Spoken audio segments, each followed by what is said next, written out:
First things first, I'm Jenna Wolfe. That's the Hall of Famer, Cris Carter. That is Nick Wright. How's everyone doing today?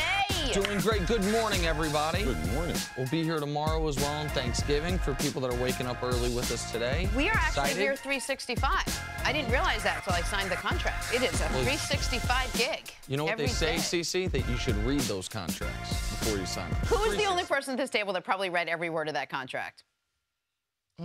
Which one? I'm just going to sip my tea here. I'm glad to be here. Exactly right. I'm so glad you're here with exactly right. It is hump day on Thanksgiving week, and we're going to start with the Dallas Cowboys. They got a shot in the arm yesterday with the news that left tackle Tyron Smith will reportedly return for Thursday's game against the Chargers.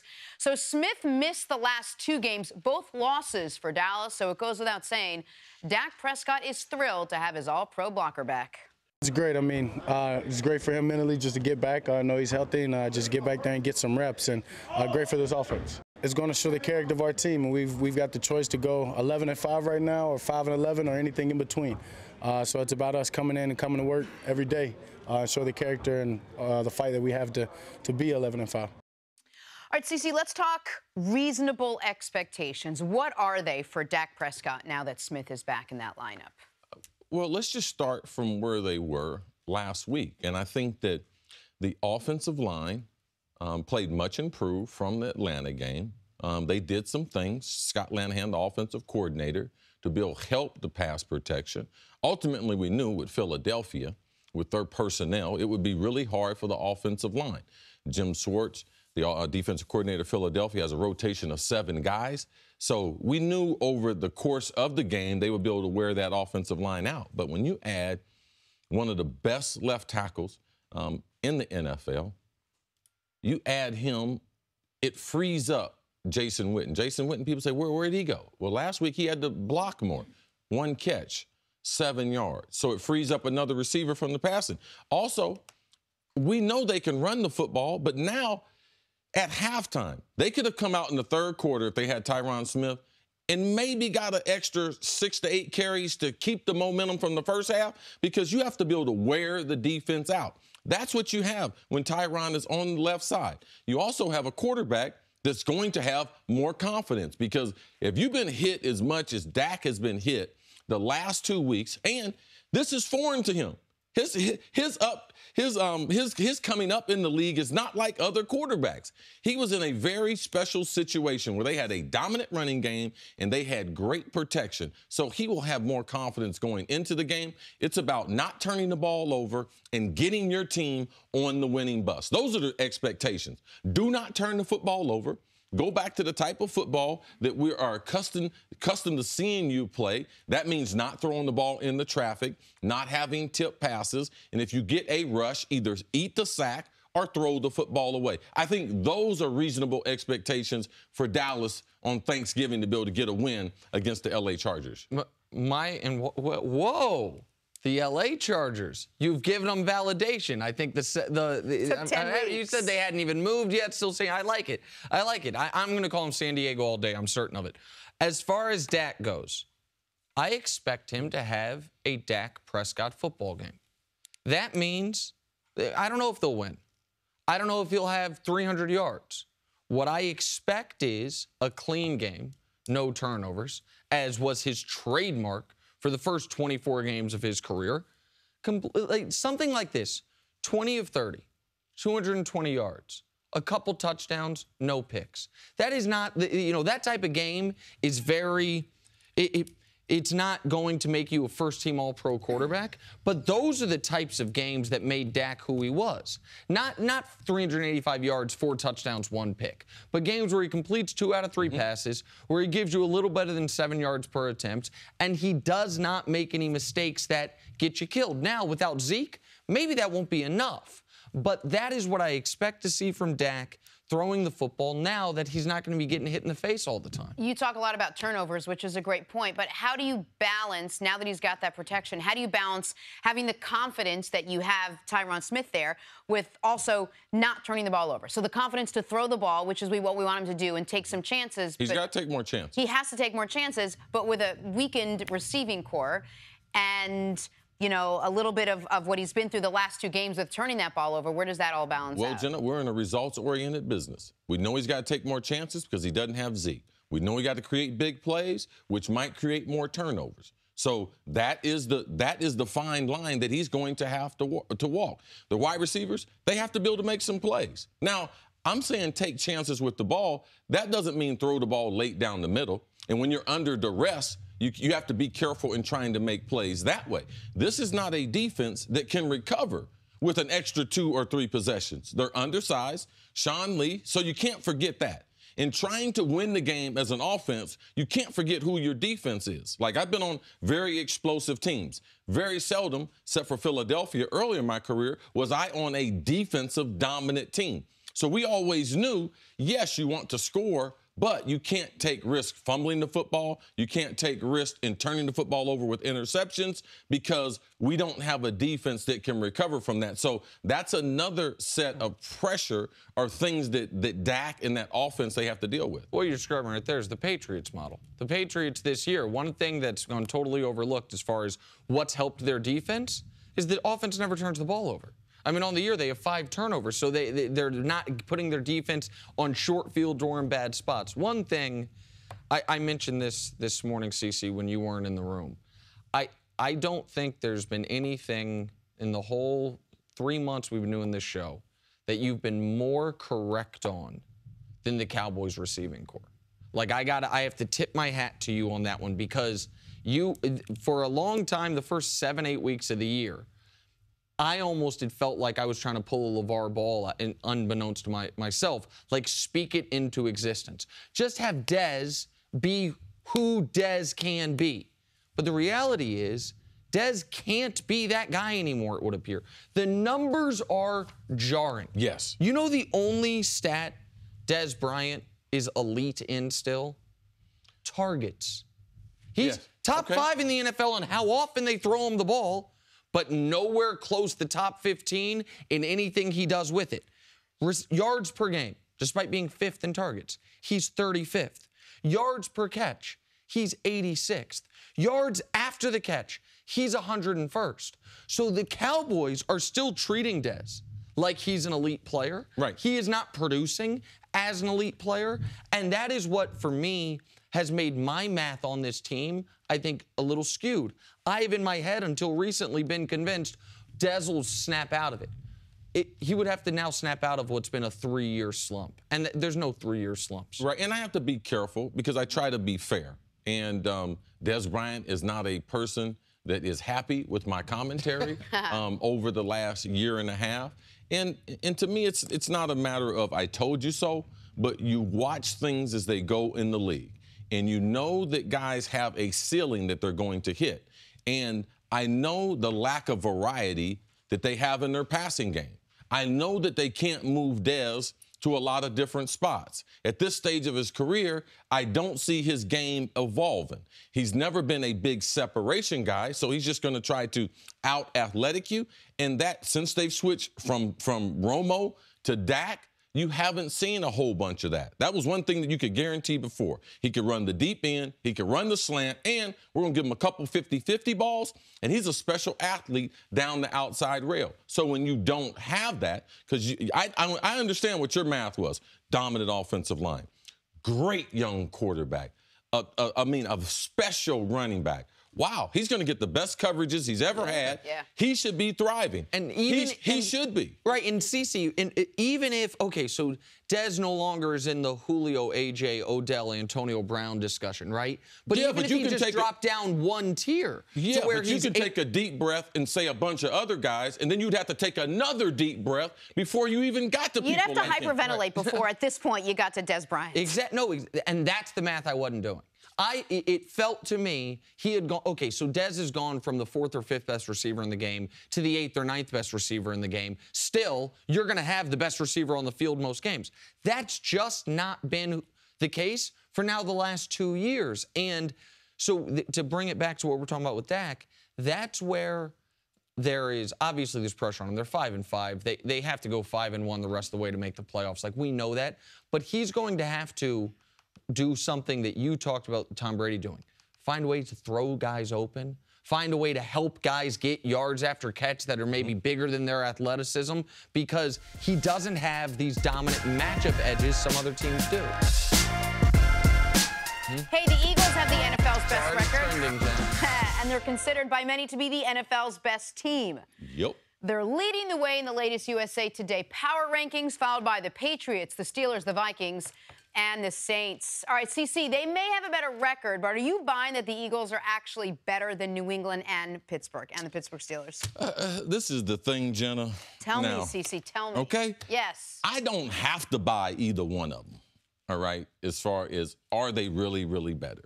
Right now, these teams at the top, that being Pittsburgh, that being the Steelers, and that being the Eagles, all of them are in position that they can get better going down the stretch.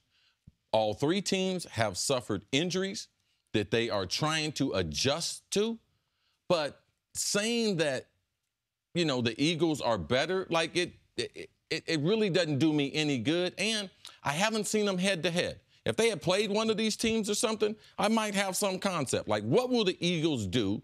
They got 7 guys that played more than 250 plays going against Tom Brady, who's absent 2 offensive linemen. Like, that's a great matchup for Philadelphia. Pittsburgh, how good is their defense going to be down the stretch? Their offense, who's going to be complaining? Who wants the ball? Win. Like, does that happen? So I don't know. Right now, I think Philadelphia is not the most predictable, but they are the most talented, I think, because their offense and their defensive line among those 3 teams. Just a quick follow-up. What do you mean they're not the most predictable? Well, New England's the most predictable because I've been watching them for 20 years. I'm an expert on New England. Reliable. I know what to... Okay. Reliable is another way. By predictable, I think she thought you meant you know what they're going to do play by play. Well, no, predictable coming down the stretch. What type of adjustments will they make? Okay. Will they be able to handle the pressure? You have less will they confidence stay in them focused? Than the Patriots. The Patriots are the team that's the most predictable to people who have been watching football coming down the stretch compared to Philadelphia, which is an unknown. Yeah. Doug Peterson's second year as a head coach. If he gets into a game against Belichick, who you give the check mark to? Big Belichick. All right? So we don't know these things, but they do match up well with Pittsburgh or New England. Right now, I can expand this list, this question, from Philadelphia, Pittsburgh, and New England to Philadelphia, Pittsburgh, New England, Minnesota, and New Orleans. I believe that I do not think Philadelphia is clearly better than these teams. I think this is an odd year in the NFL. I think there are 5 really good teams that are interchangeable in these power rankings. They are the top 5 in everyone's power rankings. They're the top 5 in the standings. The reason Philadelphia is everyone's number 1 is because they hit a 63-yard field goal against the Giants, so they're 9-1 instead of 8-2. If they were 8-2, everyone's power rankings would be jumbled 1 through 5. But I can sit here right now, and for any of those 5, CC, make a case. New Orleans, why are they the best team in football? Well, they have the best combination. They have the hottest team in football over the last 9 weeks. They have a top 3 running game, a top 3 defense, and Drew Brees, their quarterback. Why are the Vikings the best team in football? Well, I think they've got the best defense in the league outside of Jacksonville. They are the only team that you think is going to get better at the quarterback position as the year goes on. Oh, yeah, by the way, they have a superstar wide receiver no one's paying attention to in Adam Thielen. Why are the Eagles the best team? They're the most balanced team in the league. They have a quarterback playing at an MVP level. They're going to be the freshest on the D-line because of the points you made. And they just got an addition in their secondary in Ronald Darby. Why is New England the best? Belichick and Brady. Next question. Why is Pittsburgh the best? They finally have a top 5 defense to go along with Le'Veon Bell, Ben Roethlisberger, and Antonio Brown. And Roethlisberger right now has played 5 straight really good games. Any of those arguments are convincing. Like, you can, for any of those 5 teams, you can make the argument they are the best team in football. Say all the teams were tied, hypothetically. That's what I was going to The reason why I give Philadelphia an advantage is because Pittsburgh, Marcus Gilbert, just suspended, right tackle. He's out at least 4 games. So where does he come back? I know Marcus. Coached him in high school at St. Thomas. Went to University of Florida under Urban Meyer. So he's been really inconsistent, not only in his youth, but also as a professional. What would that do to that offensive line? New England, they had 2 starters out in Mexico, offensive line, right tackle and their center. Their 2 best offensive linemen. How would they face against that 7-man attack of Philadelphia? Give that advantage to Philadelphia. So when you start looking at teams and injuries, you better start thinking of how they're going to protect those quarterbacks, how they're going to keep Tom Brady upright. And against Philadelphia, none of these teams can say, you know something, this is a mismatch. And that for Philadelphia, I don't believe will change coming down the stretch. All right, that wasn't the only shot Lonzo missed last night. Lakers rookie scored 8 points on just 3 of 13 shooting in a win over the Bulls. Lonzo's shooting just 31% from the field on the season. Not great. Here he is after last night's game. Well, it's frustrating, especially when all of them are open. It would be one thing if they were all tough shots, but they're all wide open. So definitely it's good to get one. I'm sorry, Lonzo. All right, Nick, let me ask you. Let's break this down just a little bit. Are you more discouraged by Lonzo's shooting or encouraged by the rest of the game? Because they did have a massive comeback to come out and pull this one out. And the rest of his game in general is, I mean, he's averaging 7.5 rebounds, almost 7 assists a game. Love that. I'd love to be encouraged by those things. But when you are the single worst scoring player in the league, and that is not an exaggeration. I was just going to say that's listen, the truth. Lonzo Ball is 41st in three-pointers attempted, but he's dead last in three-pointers made. Or I'm sorry, in three-point percentage by a wide margin. He's shooting 23% from three. Marcus Smart, who is a historically bad three-point shooter, is shooting 26%. Lonzo is dead last in field goal percentage in the NBA. And he's dead last in free throw percentage in the NBA. I think he's only shooting 50% at the rim. Why are they letting him shoot from out there if he's not making any of the shots? Well, fundamentally, this is what we have to get to, all right? The question is, what are you more concerned about? And that's his shot.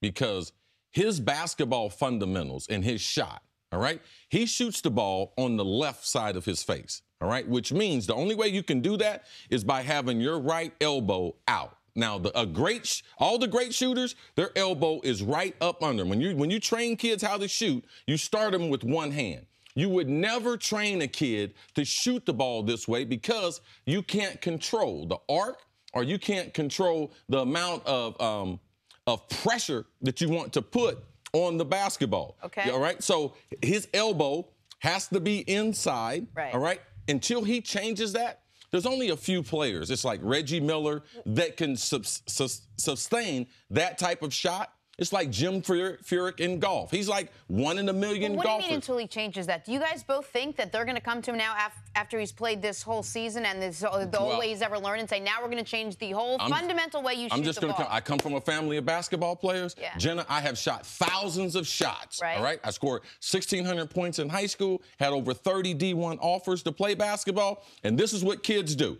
They shoot the ball all night with their elbow in. If you watch Steph Curry, if you watch all the shooting drills that he does, so we're wondering, what's the solution to this? Yeah. So unless he changes his shot, all right, I don't see anything happening besides him trying to get to the rim, him playing at a faster pace. No, there's nothing. But his fundamentals shooting the ball are horrific. Listen, and as far as guys changing their shot, LeBron changed his shot between year 14 and 15 this offseason. But you said that was based on an injury. Well, no, what happened was he had an elbow injury, so that made him, when he was practicing, change it, and now he has adopted the new style, even though the injury's gone. Which has him keep his elbow tucked in more. Now, it is not a drastic overhaul like we would be asking Lonzo to do. Here's the thing. This was always a concern. For Lonzo, the concern, though, wasn't whether or not the shot will go in. The concern was, because of the way he shoots, is it going to take him too long to get the shot off in the NBA? But in college, 55% from the field, 41% from three, and a passable 67% from the line. So they weren't going to make him change his shot. When you are, again, dead last in every percentage we count, then you've got to change something. And Jenna, to answer your question about why they're letting him shoot the ball, you cannot run an NBA offense if the defense knows this guy won't shoot. We've seen the Thunder grind to a halt when Roberson's out there in years past because they're playing 5-on-4. No team, no matter how good you are, can score efficiently if you only have 4 offensive players, the other team gets to guard with 5. Yeah, so some they've got to do good something. Players, too, that have struggled with the jump shot. One being Derrick Rose, former MVP, but he struggled outside of 18 feet. But he was phenomenal above the rim, and he could get to the rim with his dribbling skills. Also, Rondo, because I told you guys, he might be a taller Rondo. Sure. Rondo had to be able to figure out, because people left him open for a long time. He improved his overall jump shot and perimeter games. But those guys, Rondo could finish at the rim. Derrick Rose was, and I'm not disagreeing with you, but like Rondo could get to the rim and finish. Rose won an MVP on dunks. Like, he was a phenomenal athlete. Lonzo is a below average NBA athleticism. Yes. Like, period, point blank. So if you're saying that defenses know that if he's just going to stop shooting, it's going to be advantageous to them, don't they also know that he's not hitting from there, so they don't have to worry about going out there to guard? Isn't that almost worse? Yeah, but there's also, within the NBA, you have to be within 3 feet of your man. Right. If not, they'll call you for illegal defense, and they shoot free throws. Shoot 1 free throw for every one. So you have to be within an arm's distance of him, but they're not contesting these shots. That's Right. why he's getting so many of them. Yeah. But what he has to do, he has to be more selective, because they're trying to bait him into shooting those shots. He's doing exactly what they want him to do. He's not driving the ball to the hole. He's no threat at breaking down the defense. He's settling. He just doesn't understand right now what's the best thing for him to play and the style for which he should be playing. And it's not only his fault. It's the coaching staff's That's what I was going fault. to say. What do the Lakers do now? How do they handle it? Listen, on the threes, just quickly, of the 40 guys who have shot more threes than him this year, every single one of them is shooting at least 31%. Okay. Like, his 23% from threes on that volume of threes is unspeakably bad. And how the Lakers handle it, I mean, I've given my suggestion. I'd send him down to the G League and see if he can get some type of confidence back in some way. No, I wouldn't send him there, because his issue is scoring and shooting the basketball. All right? It's not going to help him by going to the D League, just playing more minutes, when his assist, his rebounding is on par with the NBA. He is better off. He don't have classes to go through. All he's got to do is work on his game. Man. And I do not think, from a confidence standpoint and from an ego standpoint, he is not playing that bad that he should go to the G League. So do you think they will change his shot? And if so, when does that happen? When do you start seeing it? What's he shooting from the free throw line? 46%. Okay, now there's a reason why they call them free throws, all right? They're free. No one's going to guard you. No one's going to say anything. You got 10 seconds to and you dribble. can practice them all day. And if you're shooting less than 50%, you know what you are? You're in the class of Andre Drummond. Drummond is shooting better than him this year. He's improved his free throw shooting. DeAndre Jordan. I mean, Dwight Howard. Shaq. Yeah. Like, you're talking about a point guard who shoots free throws like Shaq. There is a fundamental problem with his overall ability to be able to shoot the basketball. And it affects all parts of his game, because he's afraid going to the hole that he's going to get fouled.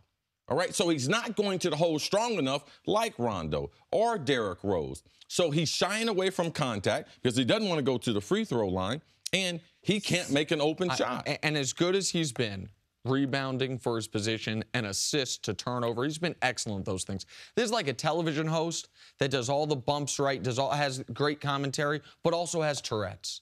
And just every 30 minutes or so drops an F-bomb. It doesn't matter how good you are at other things. You are a negative for your team. Lonzo's played 18 games this year. Half of them, he has been under 25% from the field. One game, he's hit more shots than he's missed. It is unbelievable how bad he's been scoring the basketball. I don't know the fix. Welcome back to First Things First, and we welcome in former NBA General Manager Billy King. Hey, Billy. Nice to see you. Here. I thought I'd go back with you. We go back to our Philadelphia days, but you and Cece go way back. 5-star basketball camp. He had skills. Trust me. Really? How old Really, is that? I mean, real Is that like 1982, the summer of 82 and 83, we were both there. Yeah. nice? I All hope right, you well, dunked on But him.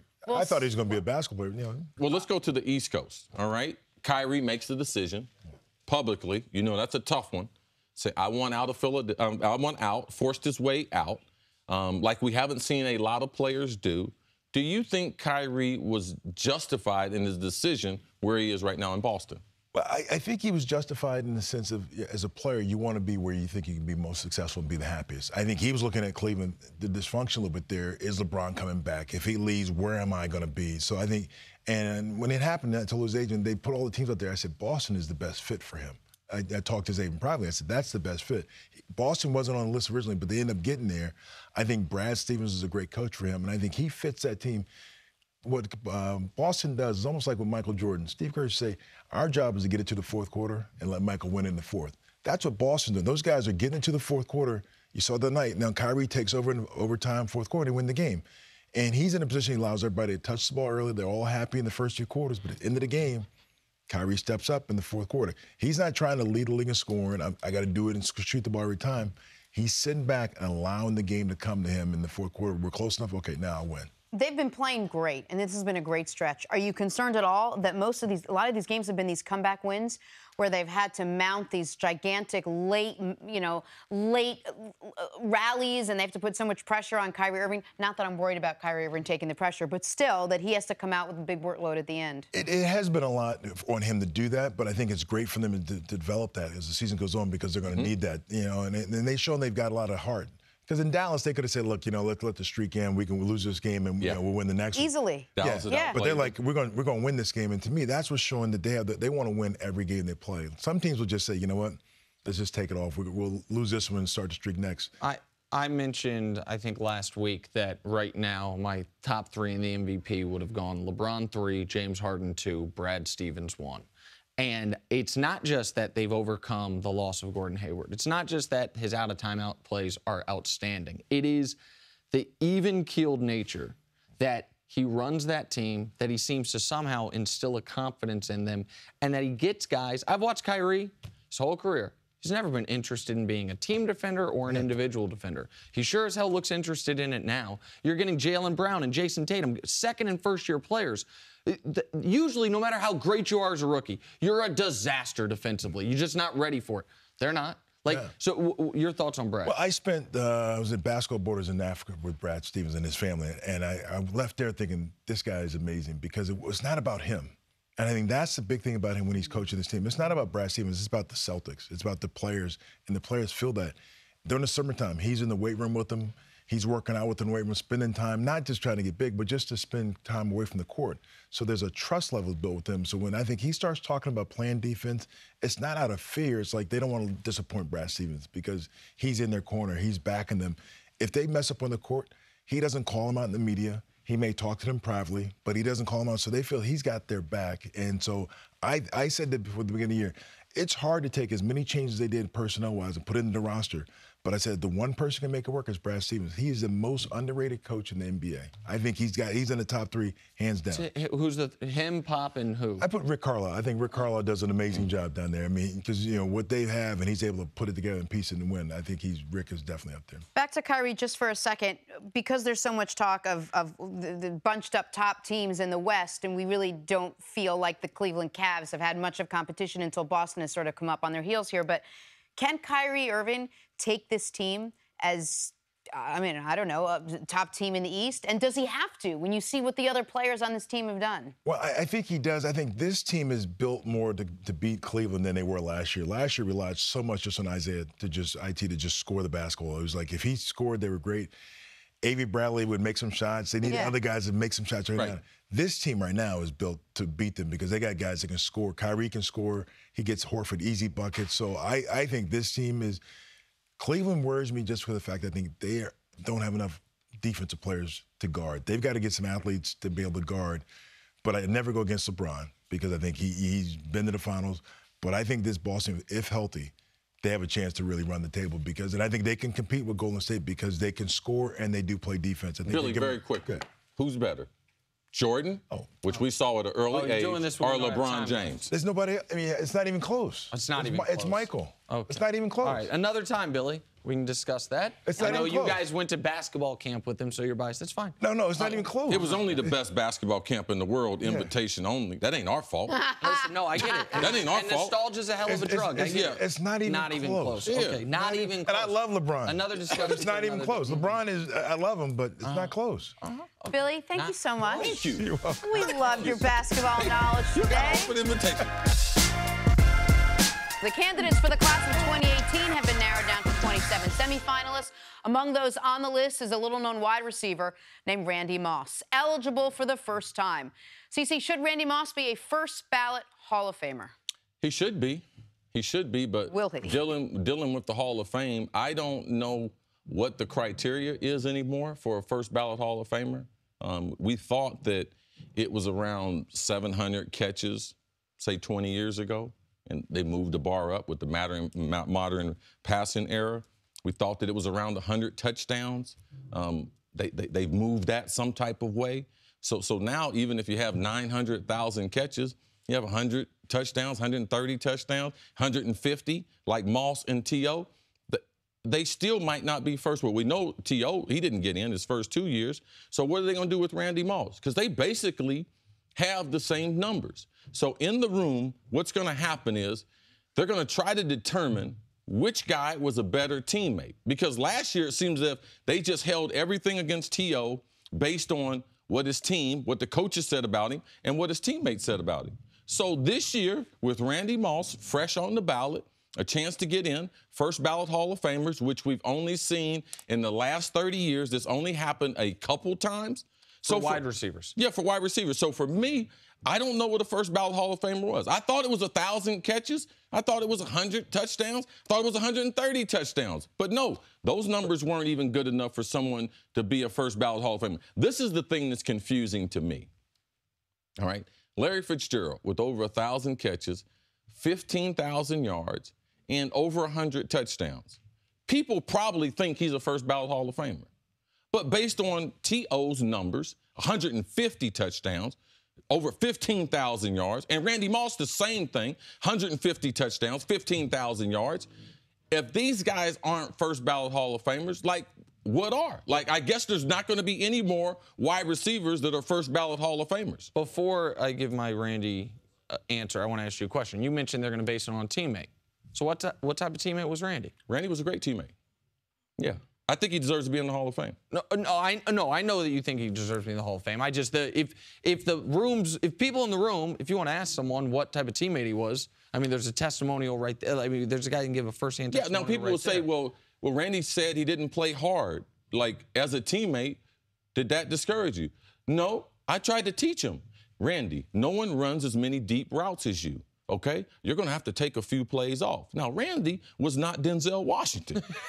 Okay, he didn't fake it. You know, he didn't win an Oscar for his acting. So when he took a play off, he would come off the line of scrimmage very, very slow. So as a football player and kind of the essence of football players, people might knock him, but Randy didn't cause chaos in the locker room. You know, I was plenty happy with the way he played and the effort which he played. Sure. And he's a brilliant football mind. I'm talking about brilliant. He's one of the smartest football players that I've ever played with. So, yes, being his teammate, I think I can vouch for him as a teammate. All right, so my take on Randy is, should he be a first ballot Hall of Famer? Obviously.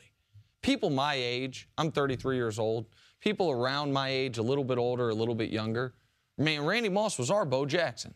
This was a guy that we'd never seen anything like this guy.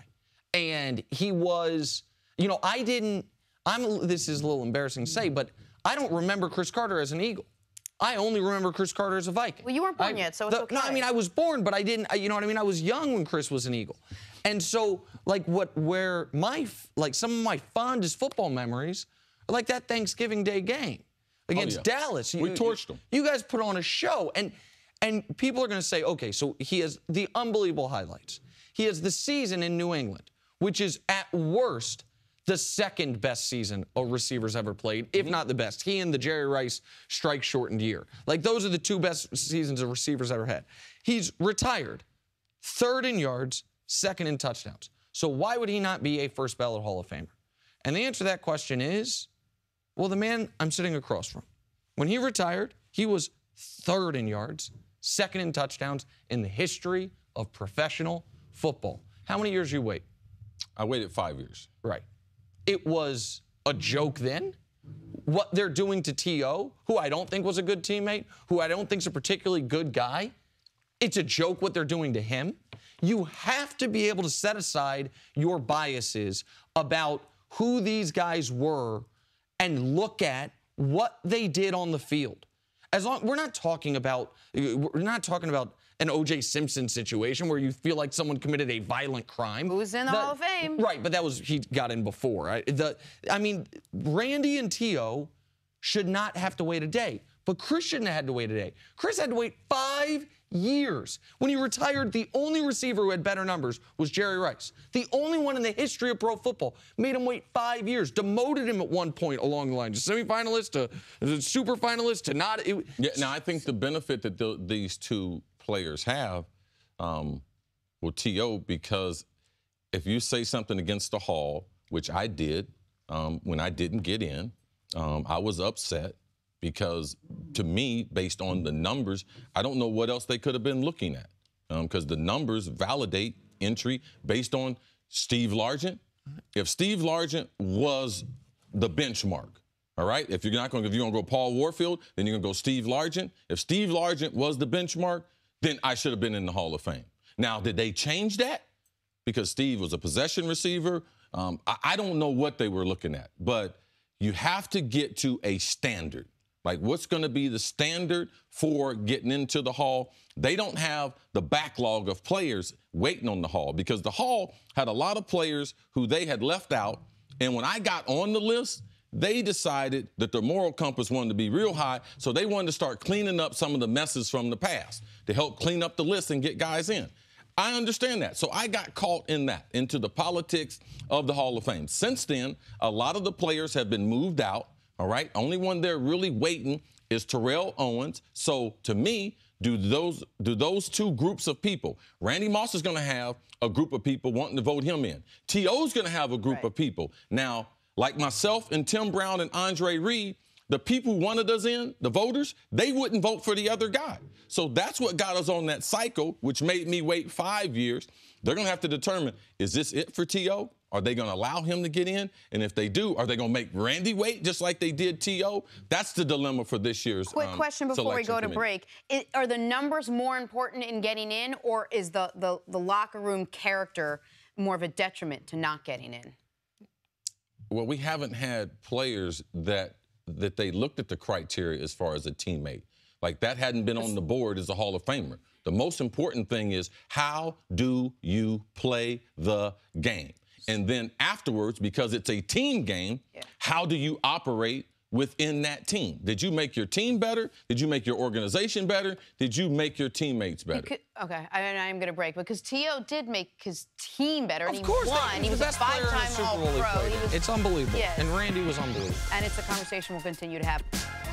Thank you for listening to the First Things First podcast. Remember, leave us a review and tell us what you think. Subscribe to the podcast on Apple Podcasts and catch us on FS1 Monday through Friday, 6:30 a.m. Eastern on FS1. For Cris Carter and Nick Wright, I'm Jenna Wolfe. So long, everybody.